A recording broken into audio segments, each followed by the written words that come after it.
उत्तर प्रदेश आशा workers union संबंध एक का 15 दिसंबर 2025 से प्रदेशव्यापी हड़ताल चल रही है। इसके पहले इको गार्डन पर धरना दिया गया। उसके बाद 2 बार विधानसभा मार्च का कार्यक्रम किया गया, मगर उत्तर प्रदेश सरकार के कोई भी कार्रवाई न किए जाने की स्थिति में 15 दिसंबर 2026 से सरकार को नोटिस देने के बाद अनिश्चितकालीन हड़ताल चल रही है। आशा बहनों की मुख्य मांग के रूप में 44वें 45वें सम्मेलन, जो कि मनमोहन सिंह ने निवर्तमान प्रधानमंत्री के अध्यक्षता में हुई थी, उसमें पारित प्रस्ताव जिसमें आशा बहनों को राज्य कर्मचारी का दर्जा देने, न्यूनतम वेतन दिए जाने, उन्हें 50 लाख का जीवन बीमा और 20 लाख का स्वास्थ्य बीमा दिए जाने, ग्रेच्युटी अधिनियम ESI EPF के अंतर्गत लाने तथा उनकी अन्य मांगों को पूरा किए जाने की मांग प्रमुख रूप से उठाई जा रही है, जिस पर 15 दिसंबर से हड़ताल के साथ ही जिले के जिला अधिकारी, मुख्य चिकित्सा अधिकारी, मंडल आयुक्त तथा क्षेत्रीय सांसद एवं विधायकों को ज्ञापन दिए जाने के बाद भी अभी तक उस पर किसी प्रकार की कोई कार्रवाई न किए जाने की स्थिति में CMO कार्यालय में इकट्ठा होकर काले कपड़े पहनकर प्रोजेक्ट काला दिवस मनाया गया। उसके बाद यह फैसला किया गया कि अपनी बात जनवरी से जनवरी तक पहुँचाने के लिए हर जिले में जन अदालत का आयोजन किया जाएगा। दिनांक 20 जनवरी 2026 को घाटमपुर, शिवराजपुर में जन अदालत लगाई गई। आज दिनांक 21 जनवरी 2026 को अपर श्रमायुक्त कानपुर क्षेत्र कानपुर के कार्यालय में जन अदालत लगाकर आशाओं की मांगों पर जोर दिया गया, जिसमें अन्य महासंघों के पदाधिकारी, प्रमुख रूप से SMS के राष्ट्रीय संगठन मंत्री तारिणी कुमार पासवान, जिला सचिव योगेश ठाकुर, एटक के कौम Asit Kumar Singh, OP Rawat, RP Srivastava, C2 के राम प्रकाश राय, राजीव खरे, मोहम्मद वसीम, इंटर के श्री PS वाजपेयी, एक के राणा प्रताप सिंह, कामरेड विजय और कामरेड विद्या रजवार एवं राजेश सिंह, प्रदेश के उपाध्यक्ष SAN जैदी ने प्रमुख रूप से भाग लिया। SM Zaidi all India central council of trade union का प्रदेश उपाध्यक्ष। आज हमारा जन अदालत लगाने का कार्यक्रम है। आशाओं की समस्याओं को लेकर हम 2023 से संघर्षरत हैं। इससे पहले हमने विधानसभा मार्च भी किया, इको गार्डन में हमने धरना भी दिया, मगर जब कोई हल न निकला तो हमने एक चेतावनी देते हुए 15 दिसंबर 2025 से अनिश्चितकालीन प्रदेश व्यापी हड़ताल के लिए उत्तर प्रदेश सरकार के मुख्यमंत्री, श्रम मंत्री, स्वास्थ्य मंत्री सबको दिया, मगर उसके बाद भी कोई हल न निकलने की स्थिति में पूरे प्रदेश में आशाएं 15 दिसंबर से हड़ताल पर चल रही हैं। इस आंदोलन की कड़ी में हमने विधानसभा मार्च भी किया। इस आंदोलन की कड़ी में हमने जिला अधिकारी को भी ज्ञापन दिया। इस आंदोलन की कड़ी में हमने मंडल आयुक्त को भी ज्ञापन दिया। इसके साथ ही साथ हमने काला दिवस भी मनाया, मगर अभी तक कोई भी बात सरकार की ओर से नहीं आई है। हमारी कोई बहुत बड़ी मांग नहीं है। हम केवल इतना चाहते हैं कि मनमोहन सिंह के प्रधानमंत्री काल में 45वें श्रम सम्मेलन जो सरकार द्वारा बुलाया जाता है, उसमें एक निर्णय लिया गया था कि इन आशाओं को सरकारी कर्मचारी मानते हुए सरकारी कर्मचारी का दर्जा दिया जाएगा।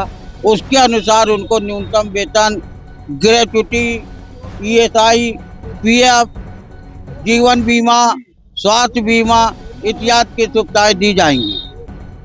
ये आशा बहनें 24 घंटे अपने क्षेत्र में कार्यरत रहती हैं। उसके बाद भी इनको केवल मानदेय के रूप में 2000 रुपये का ही भुगतान किया जाता है, और उसके साथ ही साथ जो 2000 भी दिया जाता है उसमें भी PSC लेवल पर, CMO लेवल पर कमीशन खोरी कर ली जाती है।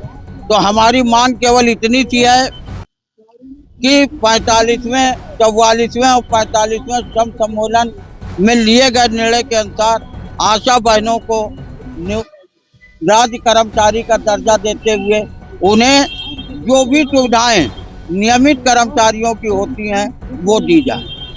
मैं तारिणी कुमार पासवान, हिंद मजदूर सभा के राष्ट्रीय संगठन मंत्री एवं भारतीय खाद्य निगम श्रमिक संगठन का नेशनल जनरल सेक्रेटरी, आज 1 के आह्वान पर हिंद मजदूर सभा के राष्ट्रीय संगठन मंत्री होने के नाते एवं कानपुर मंडल का अध्यक्ष होने के नाते आशा वर्कर का जो लगातार आज लगभग 35 से 36 दिन अनिश्चितकाल हड़ताल चल रही है, इसको समर्थन देने के लिए हम आए हैं, जिसमें हमारे एटू के नेता मोहम्मद जैदी साहब के अनुरोध था, हमारे राणा जी का था।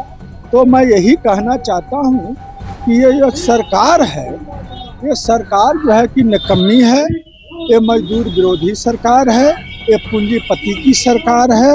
ये आशा मजदूर को 2000 में आप समझ सकते हैं कि 2000 में इन आशा मजदूरों को क्या हो सकता है। तो इसको तो सबसे पहले समान काम की समान वेतन जो मिलनी चाहिए, न्यूनतम वेतन जो 26,000 है वो मिलनी चाहिए।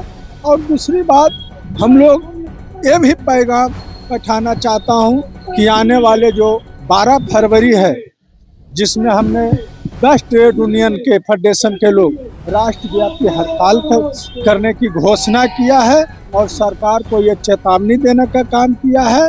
तो मैं ये भी अपने लोगों में पैगाम भेजाना चाहता हूँ कि ये 12 फरवरी को हम लोग देशव्यापी हड़ताल करेंगे, जिसमें 4 कोड लाया है, जिसमें मजदूर विरोधी नीति है, हम यूनियन नहीं बना सकते हैं। जो 8 घंटा हमारे मजदूर काम करता था उसको 12 घंटा करने की बात किया था। जो महिला सुरक्षित थी उसको जो है कि सुरक्षित करने के लिए इसको इन्होंने जो है कि 12 घंटा रात में भी सुरक्षा देने की बात नहीं कहा है। तो इसलिए हम ट्रेड यूनियन के जनरल सेक्रेटरी भारतीय खाद्य निगम श्रमिक संगठन के होने के नाते और हिंद मजदूर सभा के संगठन मंत्री होने के नाते मैं ये मीडिया के माध्यम से पैगाम पूरे देश दुनिया के मजदूरों में पहुंचाना चाहता हूं कि आने वाले 12 तारीख को आपने सरकार को ऐसा चेतावनी, ऐसा आंदोलन करें कि सरकार हिल जाए और ये हमारी आंदोलन की बातें पूरे देश दुनिया में जाना चाहिए। धन्यवाद, थैंक यू, जय हिंद। मैं राणा प्रताप सिंह, मैं उत्तर प्रदेश आशा वर्कर्स यूनियन का कार्यालय मंत्री हूं और एक्ट 2 का मैं प्रदेश का संगठन मंत्री। मांग जो है वो आशाओं से संबंधित है कि आशाओं को परमानेंट कर्मचारी का दर्जा दिया जाए और जो भी वेतनमान, जो भी और सुविधाएं हैं जो सरकारी कर्मचारियों को मिलती हैं, तो समान कार्य, समान वेतन, समान अधिकार आशाओं को भी दिया जाए। ये हमारी